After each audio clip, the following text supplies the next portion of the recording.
Locked up for nearly 2 decades for a crime he did not commit. First, Anthony Graves was overjoyed to be let out of prison. Now he has another reason to celebrate.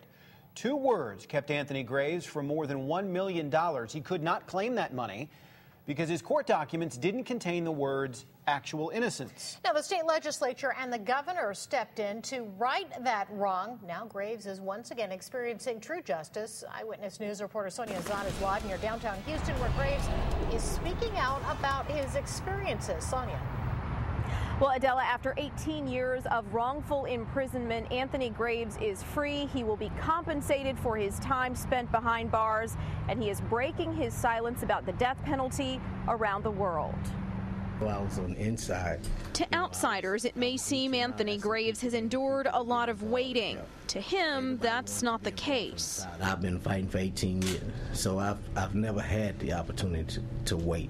In 1992, Graves was arrested and charged with capital murder in the deaths of a grandmother and 5 children in Somerville.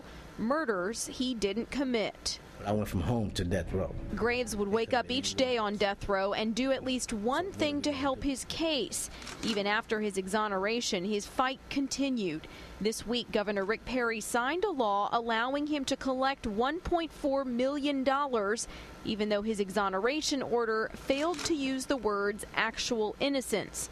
Under Texas law, those exonerated receive $80,000 for each year they spend in prison. I'm going to be frugal and I'm going to be wise with it. Since his release last October, Graves started working as an investigator for the state's Defender Service, specializing in death row cases. And he's traveled to share his story. So I went to Germany, France, Switzerland, and Sweden.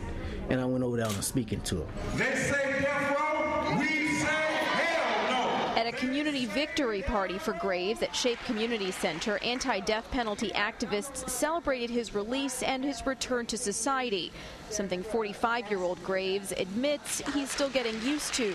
Large crowds, traffic, even music sometimes startle the man who spent so much time alone. What hasn't changed is his fighting mentality, educating people on what he calls a flawed criminal justice system in a state that leads the nation in executions.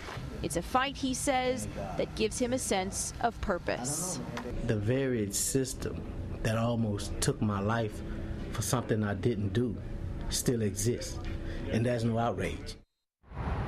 Graves' fight still isn't over. He has filed a lawsuit with the Attorney General's office seeking a declaratory judgment of innocence to clear his name and reputation once and for all. By the way, Graves has not had any contact with the victim's family, the Davis family. He told me he would advise them to continue their fight in seeking justice. Live in the 3rd Ward, Sonia Azad, 13 Eyewitness News.